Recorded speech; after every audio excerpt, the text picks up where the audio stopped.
Welcome to the Run Strong Run podcast, where I amplify inspiring voices from the back of the pack and loudly proclaim all runners count. Without further ado, here's this week's inspiring runner. I say this every week, but it's so true. Oh my goodness, I'm so excited to talk to Vicky. Welcome, Vicky, to the Run Strong Run podcast. I first met Vicky back in Dallas in September when I was there pacing a half marathon. I think that was actually my first time ever in Texas running a race, pacing a race. Oh, And then we got to meet just recently again at the Every Woman's Marathon in Arizona, which happened to be my first time running a race in Arizona too. But Vicky's story is just so inspiring. You are going to want to tune into this episode. So welcome, Vicky, to the Run Strong Run podcast.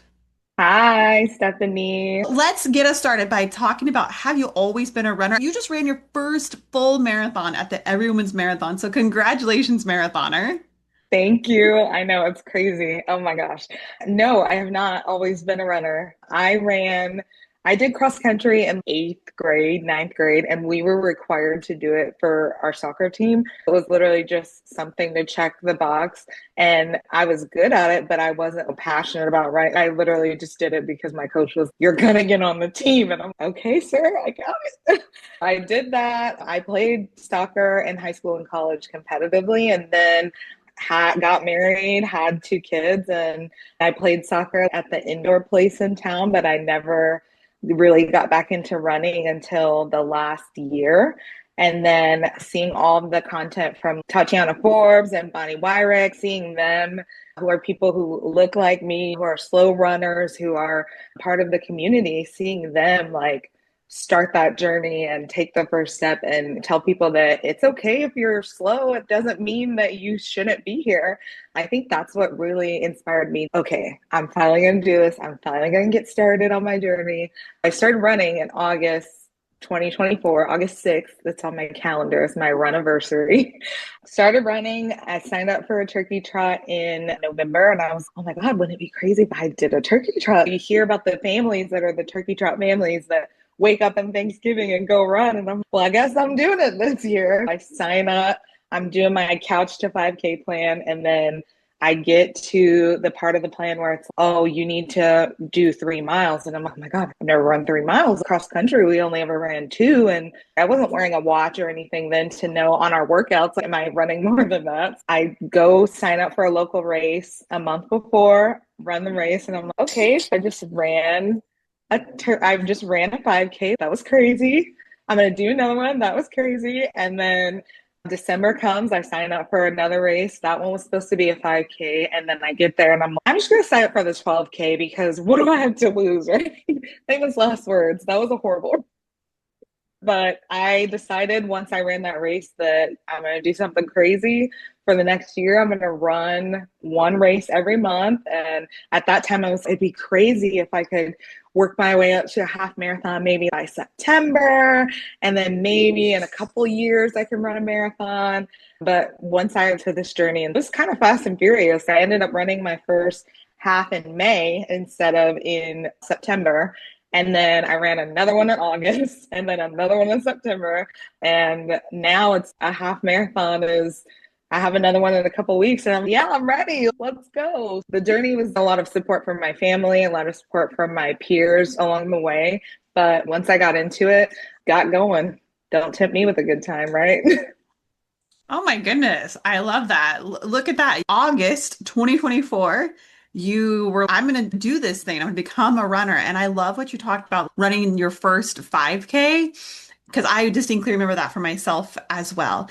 And I'm sure along this journey of this last year plus, going from 0 miles to 26.2, I'm sure you've had moments where you've had to overcome that fear or anxiety, right? Talk to us about how that said you signed up for the 5K, then you did 12K, and you're like, okay, maybe I can do a half marathon. Did you ever have those moments of battling of your mind?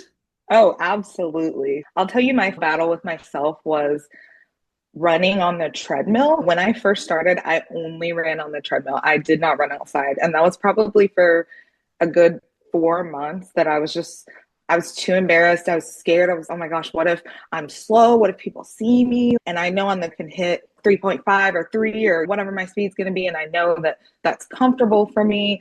I was so scared. And then I think I got to about maybe February or March. And I was, well, I've been doing this for a few months and I feel I'm not getting any faster. What's going on? And my husband was like, babe, you need to get outside.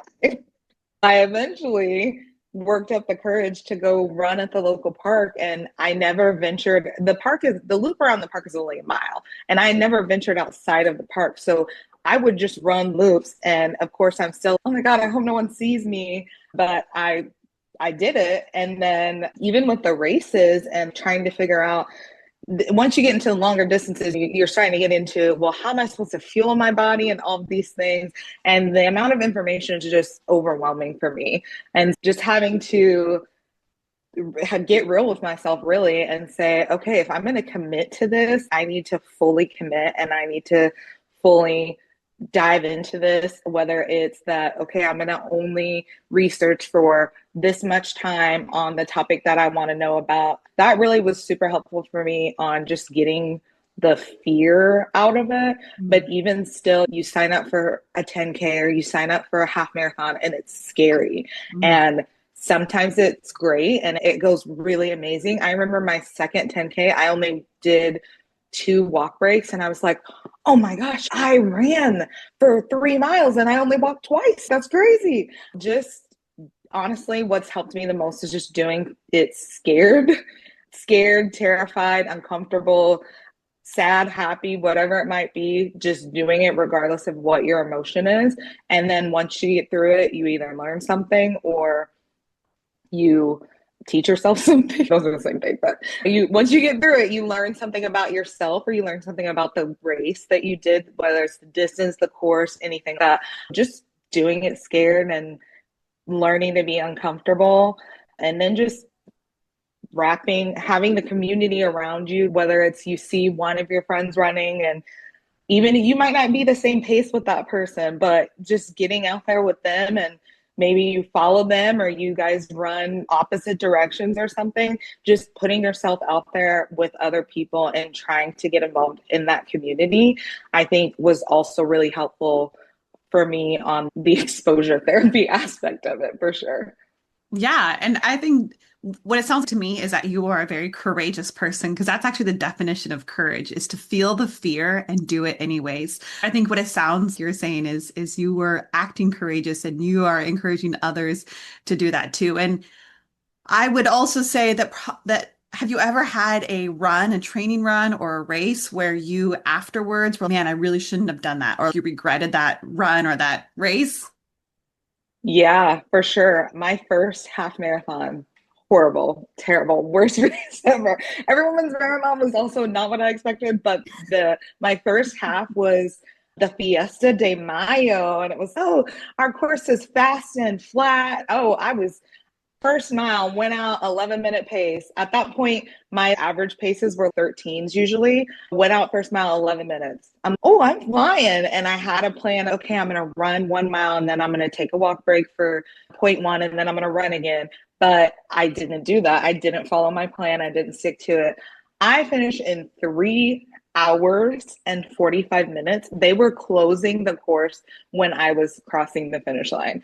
And I remember thinking, I should have not done that. I should have stuck to my plan. I should have done what I set out to do. And every run's not perfect. Every training run's not perfect, even. But just being able to kind of reflect and think, okay, how could I have done better on that? And sometimes you couldn't have done better. The circumstances or what they are, maybe it was raining or something like that. It was super hot, but I fully believe that if I would have stuck to my plan and done what I initially planned to do, that I would have been much better off. That was definitely a huge takeaway. And even going to my next half marathon, I PR'd by an hour because I stuck to my plan and I did what I was supposed to do. I think that was a big lesson for me on trusting myself and trusting the training that I've gone through and knowing that Coach Bennett, Nike, shout out to Nike training, Coach Bennett's got my back and trust the training that I've endured to that point. Absolutely. It's easy to get caught up at a race with doing something outside of the plan you have.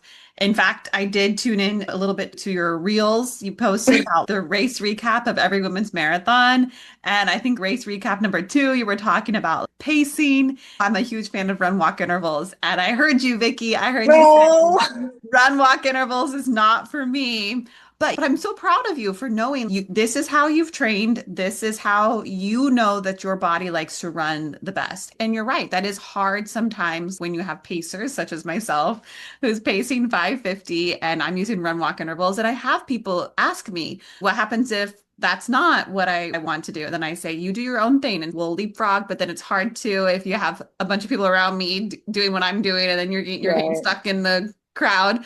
Let's jump into every women's marathon. I know you again posted your little race recaps, but talk about how your first marathon was.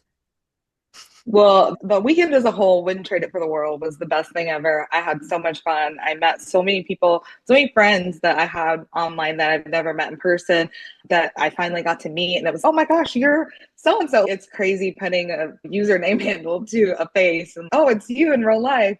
But the race itself, I just bombed a little bit. I'm not going to lie. I think that was one of the races where if I would have stuck to the plan, maybe I would have felt better at the Devil's Hill. But I totally bombed. And the weather was so nice for the first half that I was flying. I was feeling good. And I wasn't pushing the pace too hard. I was still at a comfortable pace, but my plan was to slow down even more than that. And then you have the pacer pass you, and it's like, oh, there goes my 550. That sucks. But just kind of, I just had to talk to myself a lot during that race and just keep a positive mindset because I knew that if I started to let myself say, I can't do it, I don't think I can do it, I don't think I can do it, then I would have spiraled and I would have either not finished or the result would have been much worse and I would have left feeling really disappointed. That's not to say that the race for me wasn't full of breakdowns. Personally, I saw my family at mile 14 and I was in a full sob. Oh my God, can you please hug me, hold me? This is so hard. This is so difficult. And then even mile 16 and a half, calling my husband. And I didn't say I can't do it. I said, I don't know how I'm going to do this. And just having one of my friends, Lynn, she's such an angel. Her and her daughters, they're on the Every Woman's Marathon email after the race. They scooped me up like a little baby bird and they literally put me on their backs, carried me for miles 16 through 18. I could not have done that without them. I can say that with full confidence. I'm getting emotional just talking about it because it's like you don't realize the impact that the community has until you're affected by it. And then it's like, oh my gosh, I literally could not have done this without my community. That was a big highlight for me, just having some. And the crazy part is, I've only ever texted Lynn, I've never met her in person. For her to recognize me, see me, and say, Vicky, let's go. You're coming with us. Come on. And even for her, we're going to run to the stop sign. Do you think you can do that? And just her checking in with me, even her daughter Sierra checking in. How's your body feeling? How are you doing? That was next level. That was the highlight of my race day experience. But the race as a whole, I would do it again 50 times over, as hard as it was. It sounds like you've definitely caught the marathon bug. Yeah, unfortunately for my family. Isn't that the truth though, right? Being a mom and you have a full-time job as well. Yes. Being a full-time working mom and marathon training, it's definitely not for the weak of heart. So what has probably been the most challenging part for you in that? Just having honestly the training hours because you have to make a decision on when you're going to train and you have to be consistent. So am I going to train mornings or am I going to train evenings? And being in Texas, evenings are evenings or midday aren't always the weather. So I was waking up, I committed to training 3 days a week. So I was waking up at 4 a.m. at least 3 days a week. Most of the time it was more, maybe not 4 a.m. every all of those days, but I would be at 4 a.m. 3 days, and then I would be 6 a.m. 2 days, and then I would give myself one day to sleep in. I was waking up at 4 a.m. and then I would go meet up with a local run club on Tuesdays and Thursdays and run with them for some hours. I met some great friends through that run club that have really helped me along this journey for some of these long runs that I didn't know how I was going to make it through those. I didn't know what route am I going to run. They just were able to help me so much. And then having to also then clock in as a parent full time. You even when you drop your kids off to school, there's still so much pre-work that goes into that. There's so much work while you're working that goes into that, even if it's just mental work of okay, after school I need to do this. And but being able to be present in both of those things has been so challenging, but I'm thankful for an amazing partner who he is my partner in life. My husband's amazing, and he has helped prop me up on days where I didn't think I was going to make it, has let me sleep in on days where I'm like, my battery's just on E. All of the races and everything along the way has made sure that my kids are there to see me cross the finish line, to accomplish these insane things that I never thought that I would be a part of. Just, I wouldn't be the mom that I am without my husband. I love that so much. And I love that your husband was there in Arizona with you to run your Yes. Oh my gosh. And how old are your kids? I have a 3 year old and an 18-month-old. So yeah, I have babies. And I don't know if this is TMI, but even breastfeeding, that was a whole thing. And so doing that and also training the hormones, the emotions, it was just next level for me. So I'm glad to be done with that journey. I'm glad to be on this journey for now. It's been really rewarding in both aspects for sure. Well, I am a huge proponent of moms making sure that they take care of themselves and do something that lights their soul on fire because it's so easy for our life to revolve around our children. I Yeah. have two littles at home and two bonus kids are now out of the house. It's amazing when you have that strong, supportive village. I'm so grateful for my parents. I'm so grateful for my husband who make my marathoning all possible. But I'm so Yeah. glad that you have that strong village. And I know that you posted some reels with your husband and you had both kids with you too in Arizona. Oh yeah, both kids. His parents were there and the family was there. My parents unfortunately couldn't make it out, but they were in my ear for 6 hours. Everyone's, oh my gosh, how did you have so much energy at the finish line? My parents were literally dancing and singing like in videos, sending them to me during the race. So I had no choice but to have high energy and be, wow, I just ran 26 miles. I can't believe I did that because they were hyping me up the entire way. So I had no choice but to be excited for myself. I love that. That is just so special. Oh my goodness. It's so special too, right? Every women's marathon Yes. to be surrounded with 7,000 women who are all embarking upon these 26.2 miles. And I'll be honest with you, that race was really difficult for me. I'm not sure if it was a little bit higher elevation, dry air. I definitely think I was dehydrated. I didn't hydrate enough, or maybe not enough electrolytes or whatever. But that last 10 kilometers, it was a struggle. And even myself, I was battling some that mental war of saying, oh man, this is hard. Can I do this? It's my 61st marathon. I know You're I can do right. it, but I mean, really, it was a tough course. And just the hot temperatures in that second half, those hills between miles 18 to 20, it was tough. So kudos to you. I was struggling also. Yeah, I was gassing out for sure. Mile 16. I was really, like you said, worrying, how am I going to pull this one off? Because I don't know. So I'm thankful to have finished. And like you said, the atmosphere of just being around so many women and to even commit to doing the journey, whether you finished it and did every single run or whether you hit 15 out of the 17 weeks, no matter what, you showing up to the start line was just the feeling of everyone's anticipation for the race was incredible. And I got emotional at the start line. I'm like, I don't know why I'm crying. What's wrong with me? Oh my gosh. But it was literally overwhelming the amount of girl power, sisterhood, all of those things that you felt in your gut as you stood there ready to go. Well, I'll tell you, I still get emotional at every single marathon. I too actually shed some tears at that starting line also because you're right. The energy was just palpable. You could almost touch it, you could feel it. And it's just so amazing for you to have gone from August of 2024 to November of 2025 from 0 to 26.2 miles. That's incredible. It sounds like your youngest was just a few months old when you Yeah. started this whole journey. A strong mom. You've run a race every month for the last 12 months. You are just such an inspiration, and I just love that so much. Fueling for this marathon, what was your go-to fuel? I'm a goo Rocktain girly till I die. Okay, I also love Bunk Breaker chews if I want to chew instead, but the goo Rocktains, they just do something for me. I've tried honey stingers, but I'm not a big honey person and not much honey in my, I can't do it. But the goo Rocktain, chef's kiss. They're amazing. I love them. I don't know if I've tried those. Maybe I'll have to give them a try. Oh my gosh, yes.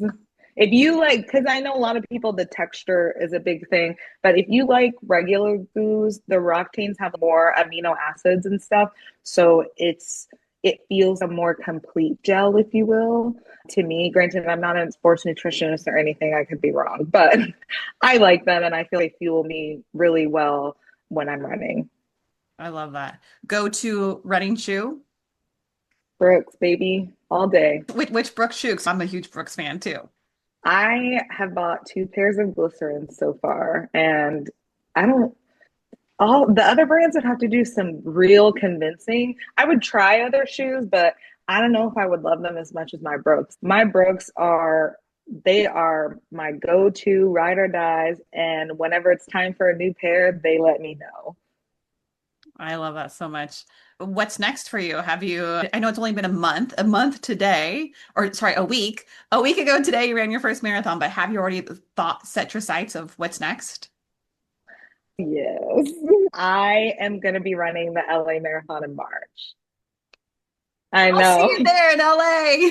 Awesome. Oh my gosh. Yeah, I'm going to be running with two of my friends local from my local run club, and then I was part of this 100 women with Featherstone Nutrition that were we had to enter and we won our bibs and this VIP experience with ASICS, and I'm really excited. I haven't had a chance to announce it or anything like that, but it's going to be good. I'm excited. Oh my goodness, I love it. And I think you're gonna love LA. I only ran it for the first time this year in 2025.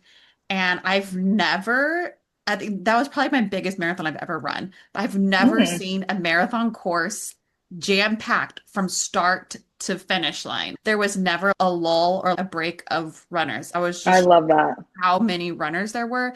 And I love too that the LA Marathon is so supportive of the back of the pack. Even when the finish line closes, they actually have an alternative finish line so that people still get that finish line experience. I left around maybe the 8 hour mark or something, and people were still coming in and they're celebrating them. And I just love that. And they also have this program. Students run LA, and so they all wear these neon colored shirts. And to see all these high schoolers, maybe even middle school students out there running 26.2 miles, it's just so inspiring and just so encouraging. I know I'm preaching to the choir. You know that the running community is just, I love it. It Yeah. is addicting. I think you're going to absolutely love the LA Marathon. I'm so excited that you're doing that. Oh my gosh, I can't wait. Okay, to the person who's listening right now and filled with that fear, they wonder, can I run a marathon? Can I run a half marathon, a 10K, a 5K? Maybe they too are at home and they're running on the treadmill, afraid to run outside. What advice would you give to that person listening right now? Do it scared because there's no better way to get over a fear than to just do it. Even if you hated every minute of it, even if you wish that you wouldn't have done it, you did it. And now you can say, hey, I did it. I've already gone outside and run. What's another day of going outside and running? And then get some good running shoes. Number one advice. I was running on tennis shoes that I had for probably 5 years. Go to your local Fleet Feet or wherever you need to go and get some new running shoes. It's an investment, but you will love it for yourself once you feel supported and you feel cute because, everyone has great colors now. True. I love that. And yes, do it scared. I love that advice. Okay, where can people find you? They want to connect with you. They're inspired by your story. They have questions for you. Where can they find you? I'm on Instagram. I'm marathon mama underscore V. And then I also recently made a TikTok. So now I'm a TikTok girly. Same handle, marathon mama underscore V. And that's mama MAMA. I love it. Well, Vicky, until we see each other in LA in March, I'm cheering you on. Congratulations again. I hope you're just still living on that marathon high. You can do hard things. You proved it in Scottsdale, Arizona. Congratulations, marathoner. I hope you're still sleeping with your medal, wearing your medal to the grocery store. Oh, absolutely. Is anyone sick of my marathon content yet? Because I'm actually still loving it. Keep posting it, keep sharing, keep inspiring, and I look forward to seeing you in LA. Bye. I'll see you then. Thank you for tuning in to this week's episode of the Run Strong Run podcast. You can reach out to me on Instagram at Run Strong Run or through my website at runstrongrun.com. You can support this podcast through a rating, review, or share. Until next time, run strong and run happy.